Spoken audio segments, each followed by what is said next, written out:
Now, after his sweep in the Western primary, Bernie Sanders, he's got some momentum, and he decided that he would like to challenge Hillary Clinton to another debate.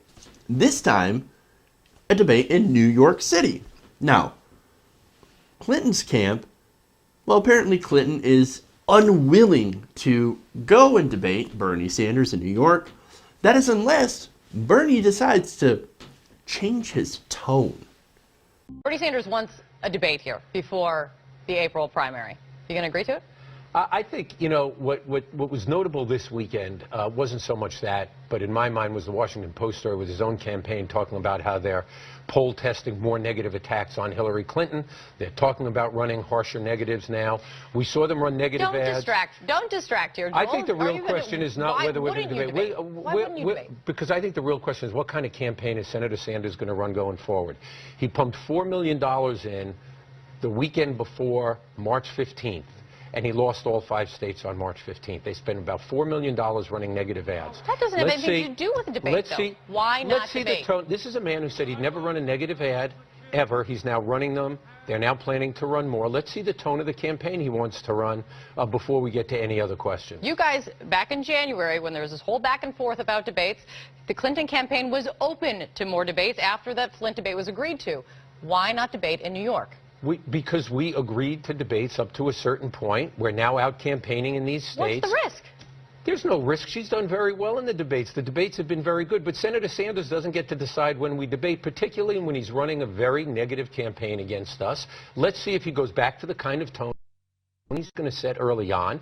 If he does that, then we'll talk about debates. But we're not going to talk about it. So no chance of a New York debate? I didn't say that. I said we're not going to talk about it. We're going to see what kind of tone he sets. If his campaign wants to run the kind of negative campaign and run negative ads like they did in North Carolina, in Illinois, all over the country on March 15th, that's going to be disappointing to a lot of Democrats who feel we have to start focusing on Republicans, whether it's Donald Trump or Ted Cruz, and about our differences so we win in November. Okay, there's a lot in that. But first, I've got to give huge credit to the host here. Huge credit. Don't distract. Don't distract. Answer the question. Answer the question. You guys going to do more debates? Well, what's the risk? What's the risk? Oh, that has nothing to do with an actual debate, running an ad. I mean, on and on. She challenged him. She followed up. That was actually an excellent interview. She was really pressing him on this, and I've got to give her some credit on this. Now, on his answers were a load of horse crap. His tone. Bernie Sanders, you got to change your tone. Why is he being so negative? He needs to go after the Republicans. Stop going after me. Stop going after my, Hillary Clinton's campaign, my campaign. No. Got to go after the Republicans. You got to change over. You got to start supporting and helping my cause. Do you see the message? Look at that message, right? All this means in Washington speak is, hey, Bernie Sanders, shut up about Wall Street. Why do you gotta keep bringing that up? Stop bringing up how she's bought by the banks. Stop bringing up how she's bought by large corporations and wealthy donors. Look, Bernie, you had a good run. You got your message out, but shut up. Shut up. We're in a general now. We're supposed to run to the center, and you're preventing me from going over to the center like I want to be. I'm not a progressive. I've actually been planning to run to the center for a long time. But you won't let me. How come you won't let me run to the center and be a centrist Democrat like I really am? That's what that's all about. But I don't know if she notices, but we're still in a primary here. And part of a primary is pointing out policy differences as well as pointing out who butters your bread. That's not being negative, that's being honest. But I'm sure the Hillary camp doesn't really seem to know much about that. Now imagine if one of Bernie Sanders' surrogates, let's say Killer Mike, for example, right, told Hillary Clinton that she needed to change her tone. Imagine that. The internet would be on fire. Everyone's heads would be on fire. Oh my God, Killer Mike, what have you done? You sexist. You're a misogynist. And I'm pretty sure they've already thrown out that charge against him, by the way. Bernie, bro, you gotta fire him. And by the way, fire them all now. Fire your entire campaign. And you need to drop out and immediately give all of your delegates to Hillary Clinton. And not only that, Bernie, you must grovel on your hands and knees and beg for forgiveness from Hillary Clinton. That's what must happen. That's what would happen. But, you know, they tell Bernie, hey, we don't like your tone. Well, nobody bats an eye. Except for this host who actually did a really good job challenging him on this, but not actually challenging that right there, but just saying that, hey, look, yeah, okay, whatever, tone, but that doesn't have anything to do with whether or not you'll debate. So don't distract from that.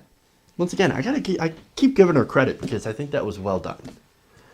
But look, this is coming from a campaign that has lied and mischaracterized his positions from day one. If anybody's run the negative campaign, it's them. I got examples. All the examples of he's a socialist. America will never elect a socialist.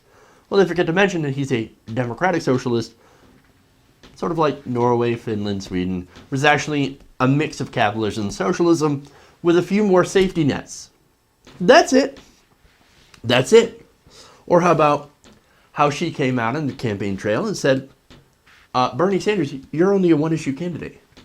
Why do you got to stop? Why do you got to be a one-issue candidate? You're not serious about this. You're just campaigning this one issue. Now, that one issue happens to be campaign finance reform and taking money from Wall Street and income inequality. It's all linked into that one issue that we've got too much money in politics. We've got super PACs everywhere, super PACs that you take money from, and those super PACs get money from large multinational corporations that can give unlimited amounts of money in donations to your campaigns to run positive or negative ads on behalf of you. And you coordinate with that super PAC, which you're not actually supposed to. But no, Bernie Sanders, shut up, you're a one-issue candidate. You're a one-issue candidate. But not only that, more attacks. Remember when Bernie Sanders was called sexist because he said people shouldn't shout when they're talking about guns. Hey, it doesn't do any good when you shout at other people about guns who may disagree with you. We're supposed to come to a consensus here. We're supposed to work together to figure out what to do. You can't do that when you're shouting at other people. But Bernie Sanders, how dare you? You're a sexist. You're a sexist. Not to mention, look, you've got surrogates out there. You've got David Brock, right? And you've got all sorts of others saying that, look, your followers, they're sexist. Bernie bros. Coming up with the whole Bernie bro thing. Smearing him and his followers as sexist. You have people digging up those old articles or those old, some of those old essays, which they then tried to use to smear him as a sexist. And away from the sexism thing, you also had the thing of Bernie Sanders says that he fought for civil rights. But, and this is John Lewis, I never saw Bernie.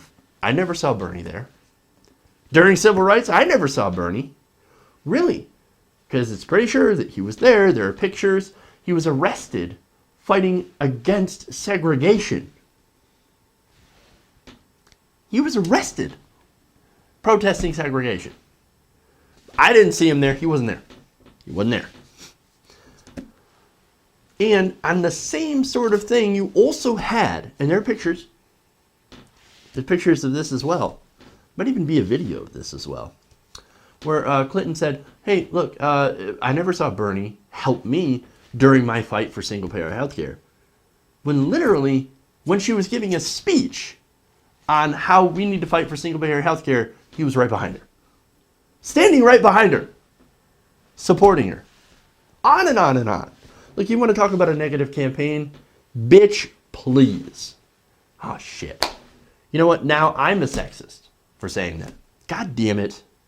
Now I'm a sexist. All right. Look, this whole conversation is ridiculous.